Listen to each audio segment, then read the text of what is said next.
Buenas tardes, buenas noches, donde quiera que estén. Este es un nuevo programa de gente de bien. Hoy vamos a hablar de Jesurún. Hoy vamos a hablar de Jesurún y de la larga lista de antecedentes que tenemos de dirigentes que han usado el fútbol para enriquecerse, dirigentes que han sido directamente narcotraficantes y de periodistas que se han prestado para esta suciedad en nuestro fútbol, en nuestro deporte. Nos secuestraron la selección, que la queremos de vuelta y vamos a luchar para volverla a tener, porque la tienen allá los Char en el Metropolitano. Pero bueno, eso es lo que vamos a hablar. Un saludo a nuestro invitado perenne, que es el señor Bonjutico. Ayer, o sea, este programa fue grabado el martes, hoy aquí estamos, 12, el martes 14. El lunes 13 ese señor dijo que él era tan importante como Jesucristo.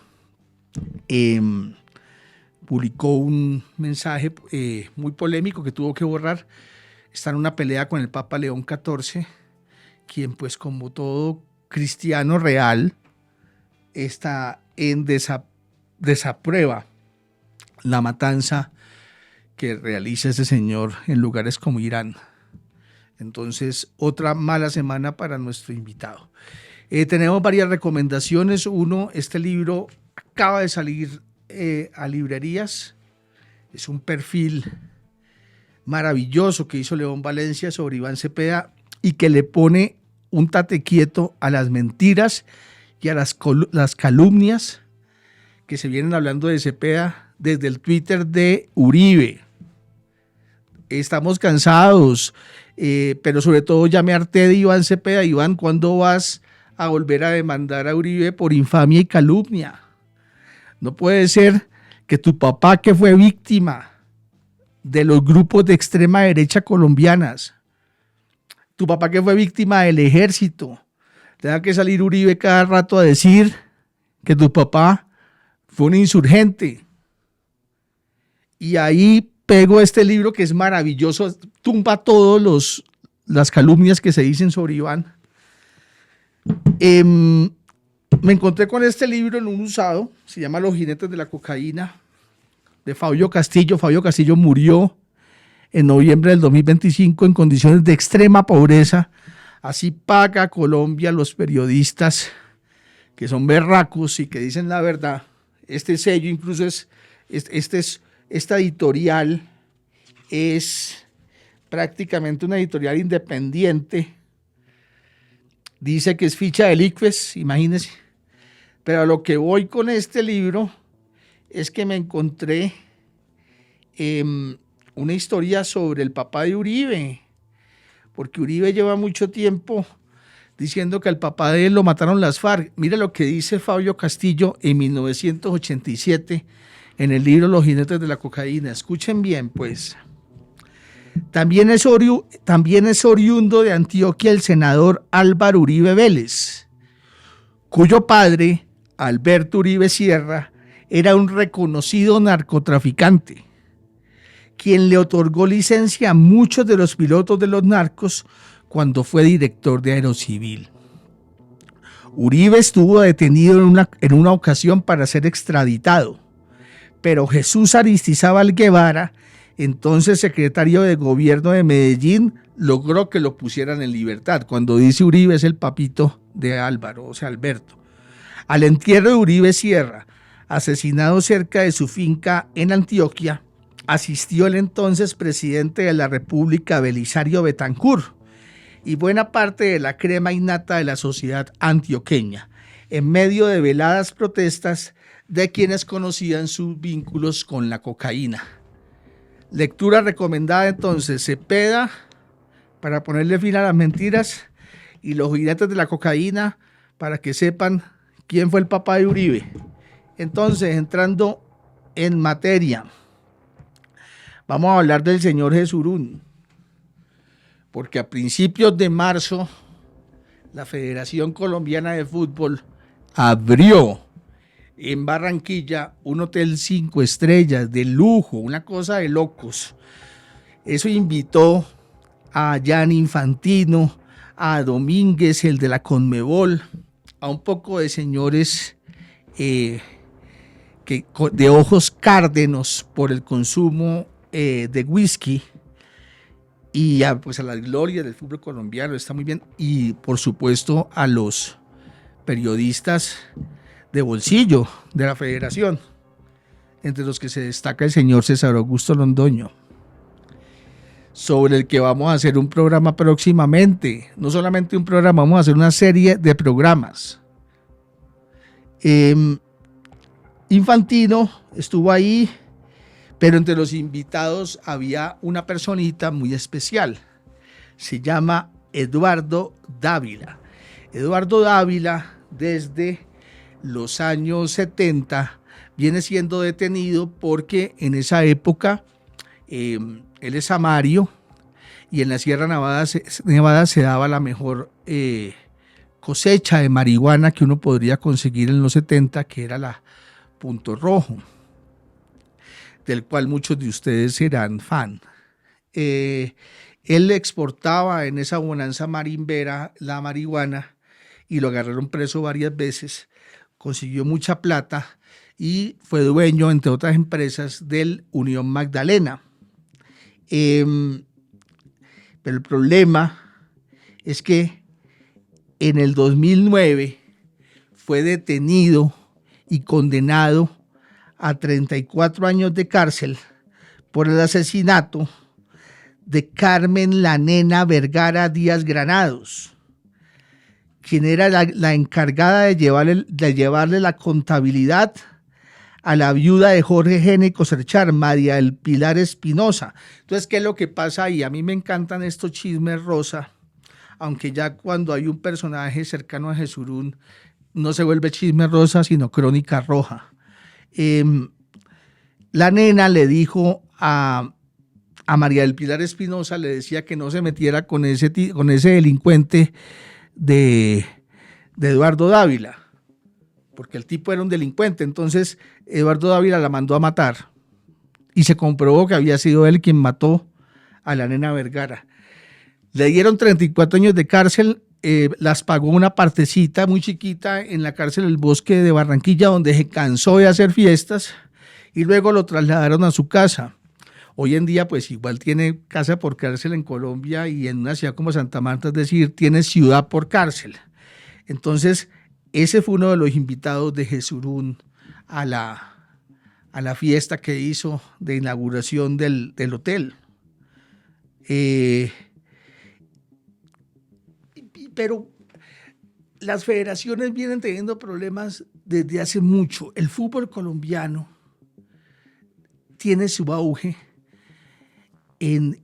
se crea en el año 48, porque Alfonso Senior logró, para atenuar lo que había pasado con el Bogotazo, y ahí pegamos el capítulo anterior, lo que había logrado con el Bogotazo, lo que hizo fue, habían dos maneras, estaban prohibidos cualquier tipo de reunión de personas después de los desmanes del 9 de abril. Solamente el cine y el fútbol tenían permiso. Así que Alfonso Senior se armó una liga pirata en agosto del 48. Se trajo los mejores jugadores de Argentina, aprovechando que había una huelga ya, y hace lo que se llama El Dorado. Entonces Millonarios tenía pues a Di Stéfano, que está en el top 5 de los mejores del mundo mundial, a Cosi, a Pedernera. Era un equipazo, un equipo donde solamente había un solo jugador colombiano, que era el Cobo Zuluaga, defensa. Pereira tenía paraguayos, el Cucutica, del cual soy hincha, tenía la columna vertebral de la Uruguay, que dio el maracanazo en el 50, era la Premier League. Luego vinieron vacas flacas y luego viene la bonanza del narcotráfico. Entonces, el fútbol y el narcotráfico en Colombia son hermanos, lamentablemente. Incluso el fútbol tiene mucho que ver con el inicio del paramilitarismo. En el año 81, el M-19, en una de sus más rotundas equivocaciones, decidió secuestrar a Marta Nieves Ochoa, hermana del clan Ochoa, de los narcos Ochoa. Y la respuesta de los mafiosos fue crear un grupo que se llamaba MAS, Muerte a Secuestradores. Y ese grupo se lanza oficialmente en un partido América-Medellín en el Pascual Guerrero y sobrevuela una avioneta y lanza cientos de volantes anunciando que llegaron los macetos. Así se llamó ese primer grupo paramilitar. Le dieron durísimo al M-19. Lograron salvar a Marta Nieves Ochoa y empezó la semilla del paramilitarismo. Pero además en el año 81, ese mismo año, los hermanos Rodríguez Orejuela, Gilberto, que era hincha del Cali e intentó por todos los medios comprar al Cali, y Miguel, que era hincha del América, compraron el América. Ese año vino un señor que se llama Diego Armando Maradona a hacer unos partidos de exhibición en Pereira y en Cali. Incluso ahí hace el que Maradona consideró su mejor gol, incluso mejor que el gol a los ingleses. Y Maradona cena con los Rodríguez Orejuela y hay una foto célebre que ustedes pueden buscar ahora mismo en Google, donde se ve a Diego con la camiseta del América. No lo pudieron conseguir, pero sí consiguieron un combo espectacular, empezando por ese arquero Falcioni que era miedo enfrentarlo. Tenían a Willington Ortiz de banca, a Zape de banca, tenían a Bataglia, tenían a Roberto Cabañas. Fue el mejor equipo de Colombia del año 82 al 87, lograron una hazaña que es un pentacampeonato, hilaron 5 campeonatos seguidos y hilaron un antirécord que hoy les pesa mucho, que es haber quedado subcampeón 3 veces de la Copa Libertadores consecutivo, 85, 86 y 87. La última perdida de la peor manera contra Peñarol en un partido de desempate en Santiago de Chile en el último minuto. El Nacional en esa época, su presidente era Hernán Botero. Hernán Botero fue el primer colombiano extraditado a los Estados Unidos. Lo extraditan no por llevar coca, no llevó un solo gramo, sino porque en su casa de cambio lavó $55 millones de los narcos, nada más y nada menos. Vale la pena aclarar que Pablo Escobar Gaviria nunca fue hincha del Nacional, era hincha del Medellín, pero tenía un interés grande en que un equipo de Medellín ganara la Libertadores antes que la América. Así que está documentado y les recomiendo el último libro de Nicolás Samper, El portero que murió en la cancha. Está documentado cómo en semifinales de la Copa Libertadores de 1989, mientras Nacional iba a jugar contra el Danubio de Uruguay, un grupo de sicarios de Escobar se acercó al hotel donde estaba concentrada la terna arbitral y los amenazó de muerte. Como le gana Nacional 6-0 a Danubio, la final se iba a jugar en Medellín contra el equipo más poderoso de América en ese momento, que era el Olimpia del Paraguay. Buscan una excusa que nos comimos todos los colombianos en ese momento. Yo tenía 11 años de edad apenas, era un niño, pero recuerdo que dijeron que el Atanasio Girardot en ese momento, que tenía una capacidad para 20,000 espectadores, no podía albergar una final de Copa Libertadores, que necesitaba un estadio grande como el Campín. Y en Bogotá, el árbitro que iba a pitar era Lustó. Lo quitaron de Medellín porque los árbitros no iban a pitar más en Medellín. Les daba físico miedo. Lustó, que era argentino, tuvo que ver cómo llegaron sicarios de Escobar también al hotel de Kendama en Bogotá para presionarlo, para matarlo. Afortunadamente, Nacional ganó 2-0, ese partido empató la serie 2-2 y en penales Higuita se fajó. Si no hubiéramos tenido un incidente peor y Nacional se coronó por primera vez campeón de la Copa Libertadores con un equipo cuya base era la Selección Colombia, que clasificó a Italia 90 y cuyo técnico era Francisco Maturana, quien hace una idea revolucionaria, que es llevar la selección a Barranquilla. Y pues allá, pues desde ese momento fue la casa de la selección, y Barranquilla le dio a Colombia 3 clasificaciones directas a los mundiales, cuando el mundial era de 24 equipos en Italia 90, de 32 en el 90, de 24 también en el 94 y de 32 en el 98. El presidente de la federación era un señor que llamaba Londoño, León Londoño Tamayo, y León Londoño Tamayo salió por problemas un problema judicial que no recuerdo. Luego vino Juan José Bellini, otra mamacita. Bellini era directivo del América, o sea, era empleado de los Rodríguez Orejuela. Y en el año 95, después de que Gilberto fuera detenido en uno de sus apartamentos, apareció en la nómina Bellini, pagó unos años de cárcel y luego se dedicó, bajo el amparo de Jesurún, también de su amigo, a el negocio de vender jugadores. Entonces Bellini apenas pagó 6 años y él ahí sigue, pues, el poder en la sombra. Álvaro Fina fue condenado, también sacado de la federación por las boletas de Francia 98.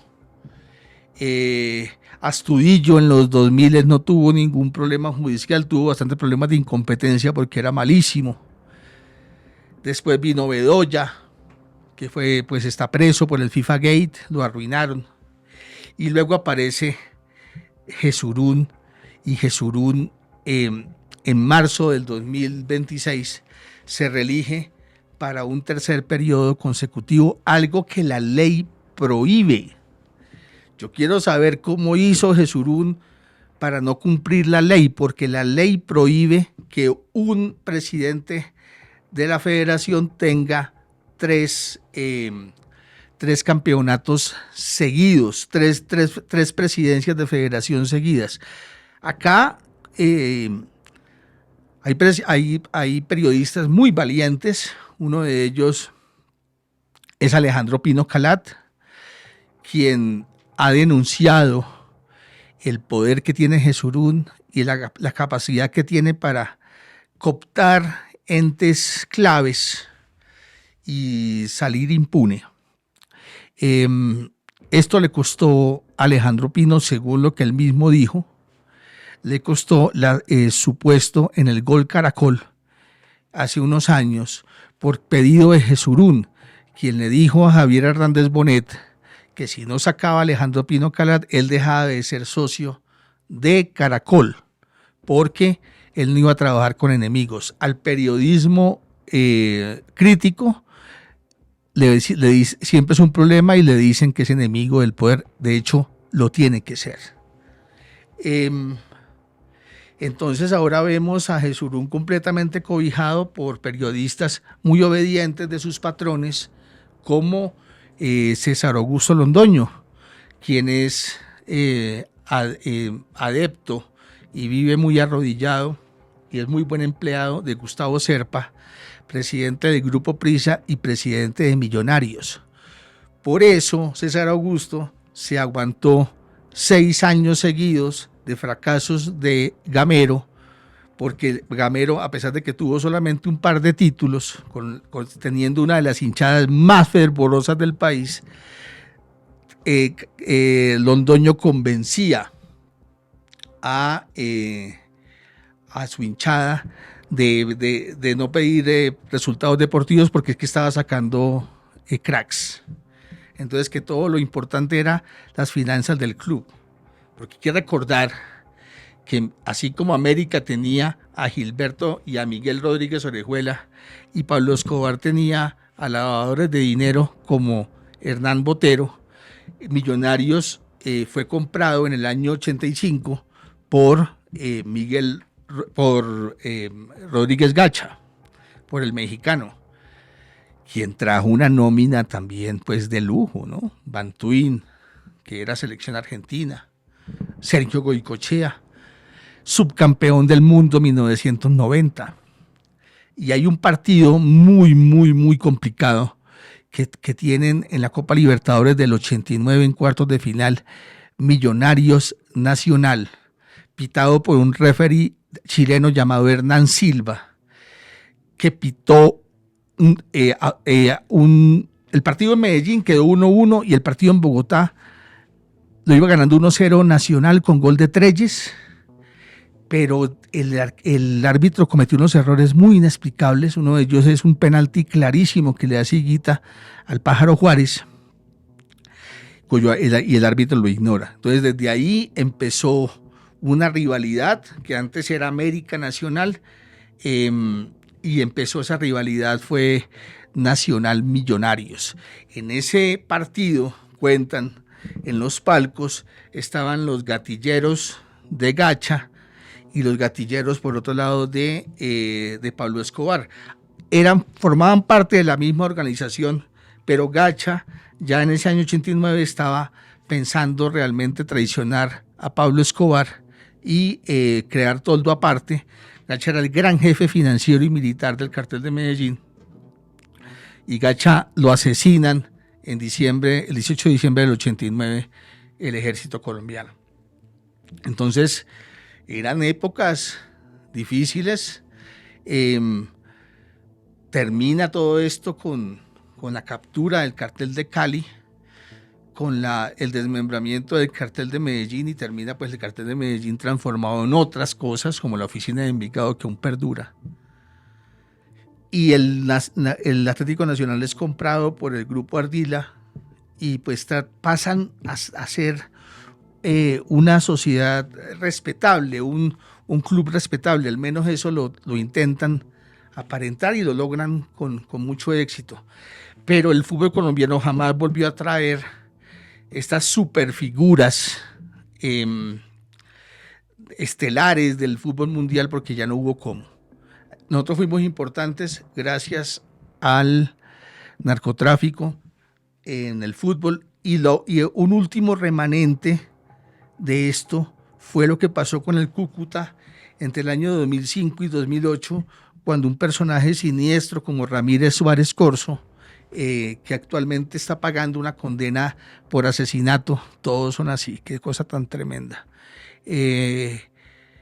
compró al Cúcuta, lo subió a la A en el 2005, lo hizo campeón en el 2006 y en el 2007, contratando figuras como el Burrito Martínez, que sería selección argentina, como Blas Pérez, como Magnelli Torres, que llegó a ser 10 de la selección Colombia. Logró la hazaña de llegar a semifinales de una Copa Libertadores, ganándole 3-1 en el General Santander al Boca de Miguel Ángel Russo, que era comandado además desde el centro del campo por un tal Juan Román Riquelme, y llegó a jugar esa semifinal, ese partido de vuelta, en una Bombonera que se llenó de niebla y que no debió haberse jugado. Por las cosas de la vida se jugó y se perdió 3-0. Entonces esas son las historias del fútbol que nos siguen doliendo mucho. Necesitamos que el señor Jesurún, quien ya protagonizó un escándalo terrible en julio del 2024 en la final de la Copa América, donde salió vestido de naranja y desde entonces lo conocen como Naranjito.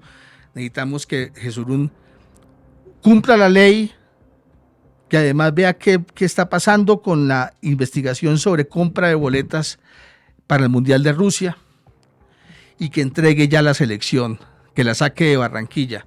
No necesitamos que la selección sea la excusa para que los Char hagan sus reuniones políticas. Aprovecho antes de terminar para invitarlos muy cordialmente para el próximo lunes. Vamos a estrenar un programa que se llama La Pelota No Se Mancha. Este programa, gente de bien sigue, por supuesto, pero este programa será en vivo y será como la contraparte del Pulso del Fútbol, que sale también a esa misma hora. Pero este programa está a favor de la gente y está a favor de las barras y está en contra de una clase dirigencial que solo asociándose con los paramilitares y con los narcos llegó a tener los objetivos, llegó a lograr los objetivos que se habían trazado. Entonces, muy invitadísimos para el próximo lunes empezar con este nuevo proyecto que se llama La pelota no se mancha. Muchísimas gracias.